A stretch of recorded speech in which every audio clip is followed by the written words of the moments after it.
So my name is Shem Nguyen. I am a developer of Snowday, the company that we started. It's called Breachgate. The other guy is Jeremy Bernstein. We've known each other for like almost a decade now. We went to college together. He was a fine arts major. I was also a fine arts major at that point. Yeah, and we just kept on working on game jams, and we decided that a game company would be our joint venture just about 6 or 7 months ago. I'm Jeremy Bernstein. I'm a co-founder with Breachgate. I'm working on a snowball throwing game called Snowday. We're using the Unreal Engine to make a multiplayer snowball fighting game. I've been predominantly working on the networking and multiplayer aspects of the game and everything that encompasses with dedicated server deployments, replicated actors, and debugging latency and kind of all of that above, and then also just doing general gameplay design and stuff. Snowday it tries to capture the essence of being a kid and not having to go to school, gathering up all your friends and having a massive snowball fight. There's this kind of magic about being a kid where when you and your friends go out somewhere, suddenly you can say like, oh, the floor is lava, or when you get hit by a snowball, you're frozen, or this snowman, he's the bad guy and we're all just going to attack him. And so like trying to capture that magic, that is in essence what Snowday is, that story of like crazy child-infused dreams and having fun with, and nothing being like scary, even though like things may be, even though the stories behind them may be scary. And now, like, I guess from the non-story perspective, it's a competitive multiplayer snowball game. We released Snowday into early access, I think, like at the end of November, so November 30th we released it.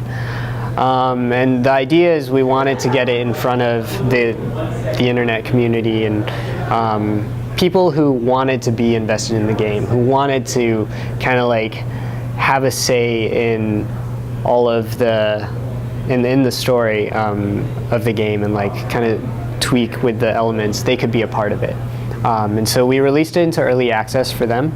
But the idea of this event was to kind of test what it would be like to have a cross-country snowball fight. So we coordinated with Seattle, and over here we got like probably like 30 to 50 people to come in and just like play the game on 4 or 5 stations. And then in Seattle they have like another like 2 or 3 Vive stations set up, and we just like had a massive like snowball fight against everybody. Food, drinks, just having a good time. We don't get any snow in San Francisco, so this is the way that we bring it. Yeah, so we bounced around a bit on pricing. I think we originally started at like $10 because we knew, again, I think we were like, okay, it's a multiplayer game. Users are the most important thing. Let's price it low. And then we were like, well, damn, our game looks awesome. It's going to be great. We're going to sell so much. We could probably do 20. And then I think basically around the time that we realized that we weren't actually going to be able to launch the game at the end of November, that we would have to actually launch in early access, which is, we were so far from launching the full game at this point. So that was a pipe dream. We brought it down to 15, which has been a point of discussion on like the VR consumer communities like Reddit. And yeah, a lot of people think, which I think they're right, the game right now is not worth $15. But I think part of launching a game into early access is sort of this contract between you and the consumer that they're not buying a product at that value, they're buying a product that will become that value. I mean, because I guess we could like increase the price over time, but I think really Steam's not really set up for that type of model, and I don't think early access was released with that in mind. So we definitely priced it at what we thought it would become. Yeah. But it's still a little frustrating to see people like, oh, this is a $5 game, which I think if we just capped the game at what it is right now, that'd be what it would be worth. Yeah. The biggest hurdle would probably be lack of capital. So I think as an engineer, and you guys know this, if there is a problem, given enough time, you will solve it. Of course, like it being proportional to the size of the problem, that'll be the amount of time that it'll take. But the more people that you have, more talented people that you have, the faster those problems will get solved, to an extent, of course. So without capital, if you're stuck with 2 people, you can move quickly, but in terms of polish, like getting those elements really tight, you can't move fast enough. And then people who have more capital will be able to surpass you. We're getting less traction than I think we had initially thought. We're also probably not selling ourselves nearly as much, because I think we have that romantic notion of when you're building this product, the product will sell itself. And I think while that can be true sometimes, you can definitely, marketing is a big part of it. So. Yeah, I mean, at the end of the day, I feel like more people working on something is better. You have more perspectives. You have the ability to market. You have someone who can be dedicated to listening to your customers. I think that's something that's really lacking in VR. Is just like not having the bandwidth to go out and talk to your customers. VR right now just can't sustain even 4 or 5 person teams. The money just isn't in there for content.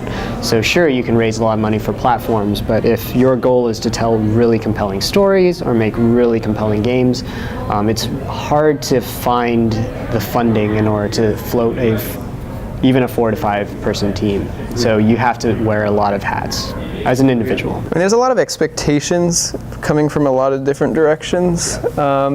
I mean, I think a lot of the consumers are coming from a Steam. The consumers are moving from Steam into the VR market, and they're expecting to be able to pay the same price for the same quality game without necessarily taking into account that that's just not how it's going to work. So I mean, there's some degree of education there, but I think also the developers don't really quite know how to price things either, or how to. I mean, again, I think at the end of the day, like, developers are just trying to get content out, but I think everybody was hoping that the initial kind of rush would continue, which I think sales have definitely slowed down with the Vive. I mean, it's just a high barrier of cost, I think, at the end of the day, and there's not really any killer apps, and I think, like, it's a weird chicken and the egg thing where it's like, what's going to come first to let the thing actually.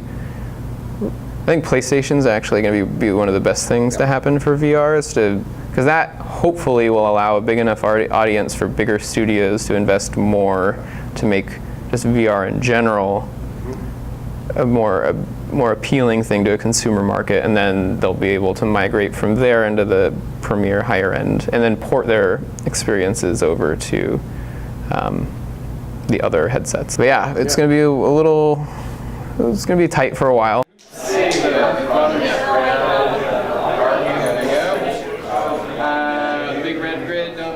I'm definitely an evangelist for the Unreal Engine. I definitely had to. I mean, I don't like being biased because I think it really should be the right tool for the job. But I'm maybe kind of going all the way back to, again, that Blizzard stuff. Like, I'm a stickler for the visuals, and I really don't like that I can tell Unity games just by opening them. I think you can definitely make Unity games look really nice, but it takes a lot of work. And that's not the type of work that I personally like doing, so I think that's kind of where that bias comes from.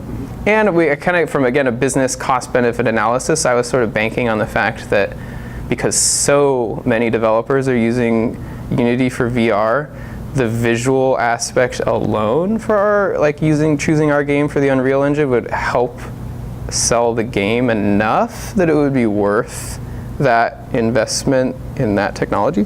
Engines don't give you everything, and I think that's a lot of people have this idea that, like, oh yeah, the engine's just going to do everything for you, it's going to make everything look pretty, but at the end of the day you will run into a problem that the engine will have inherently, whether it's a bug, whether it's a feature that's not included in the engine, you will run into that, and I think that's those unforeseen occurrences suddenly change your roadmap. Like the foundation that you thought that you had is no longer there. I think at the end of the day, especially early on, it's probably smarter to go with Unity because, again, there's just so much more support and the community's all contributing tools. Like the mixed reality was a community-built tool. There's very little of that happening in Unreal. And most of the features that developers want or need are all being produced by Epic itself rather than the community. And part of that's just the community is not as mature, and then another part of that is the Unreal Engine in general is a little bit more cumbersome to write tools for. So there's definitely some pros and cons. I don't think we've really, we've gotten the pro of it being visually nice out of the box. I'd prefer to be engine agnostic. I think it just makes you more versatile, but at the same time, like, you are building up a technical foundation of some kind. So by switching to a different engine, like if we were to do another motion controller game, another Vive game, it would seem sort of absurd to go to Unity at this point when we have a lot of framework for the post-processing effects and how the hand controls and handing objects around and all that replication code, like, because that can all be applied to future projects. So that's also kind of scary, is that we have that kind of momentum towards one thing. Not to say that it's like bad, it's just, again, I'd prefer to be able to say it's the right tool for the job. So for me, like, I think so much that I do is very tied to what I do with my hands, and I think that's why the Vive, I gravitated towards the Vive. It's just like, wow, I am interacting with something with my hands. Like when I try to pick something up, I don't just press a button and then like pick it up. I reach and pick it up, and there's something very visceral about reaching down and grabbing something and like doing very intentional things. Like if something is flying at my face, I don't, like in a lot of games, like you get shot in the face and you can't like block it, or something gets thrown in your face and you can't block it. And I think that's something that's very realistic that games just really don't do. And I think the Vive was the first one to do it, and I think with the touch controllers, like we've been trying to port over to Oculus as well. Like just the fact that you can do that, like now it just makes it feel so much more real.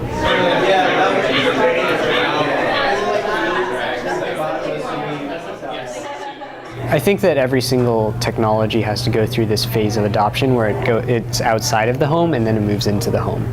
So for instance, the telephone. Before, like, there was like the telegram. It's like, oh, I can send like little messages across the country to my friends and family and everything like that. And I think that's great, but no one had one inside of their house. They would always have to go outside of their house to like some centrally located location and then use it. And then like telephones at one point, once they were there, like you had to stand in line and like call and it was like a thing that you didn't do all the time. And then like gradually it moved into the home. The television started off like before you would go to the movie theater and then you would watch the movies, Great Train Robbery, and like you'd go with your friends and like everybody would share this shared resource, and then eventually it became the television, and television was in your home. Everything like that. Computers, for instance, like you would go out into a giant terminal and then you'd do it. So I think like, yes, it is potentially consumer ready, but that doesn't mean that people are going to bring it into the home. I think it's something that is going to have to start off outside the home, and I think VR arcades are a really big, could potentially be that thing that like people go into and have this shared resource. $2,000, $2,000 to $3,000 is not a small chunk of change, and it's like that's a lot of money that I could spend on like video games, right? Or like things like that, right? But in order for it to get general adoption, enough people will have to be like, oh, I go to this VR arcade 20 times a month. I'm spending a lot of money at this VR arcade. My friends go with me. Why don't I just buy one? Yeah. And I think that's essentially the method of adoption that's going to have to happen. I think it's a bit too overeager to think that we can just skip that phase, because every technology has to go through it, I think, personally. But then it wasn't until the Vive it's still not launched, but it was exposed to a Vive and got to try Tilt Brush. Yes. That really kind of I was like, oh, okay, VR is cool again, and good things can come out of this. It's a creative tool. It was incredibly satisfying to just have like light just coming out of your fingertips, and that experience. I pre-ordered a Vive and was like, okay, I mean, this is coming, this is going to be big, it's going to change a lot of things. And I guess from my perspective of whether or not like, there is a window of opportunity, I feel like, with VR. And it seems like kind of one of those, at least for the age I am and kind of the right time to start things, like one of those once in a lifetime opportunities, potentially. So. I don't know if like I would quite say that like VR has been my life's passion, but I feel like I love gaming and I love kind of basically what VR is kind of the evolution of things that I've always been interested in. And I think a lot of people are excited about augmented reality because I think they're able to see more positives out of that tech, which I think is probably true. But I think augmented reality is another few years out from. VR is going to be very mature by the time augmented reality starts to get a foothold. So. There we go. Big red grid. Don't go through that. And read the chalkboard. It'll tell you. Yeah. So what I'd say is our game is on Steam. It's in early access. We're priced at $15. It's going to be worth $15. Not right now, but I think if you get into it, it's awesome. We're adding single player content. Again, we have a really nice technical foundation with what we've built, so we were able to hammer out kind of like a wave-based cooperative horde mode thing within a week.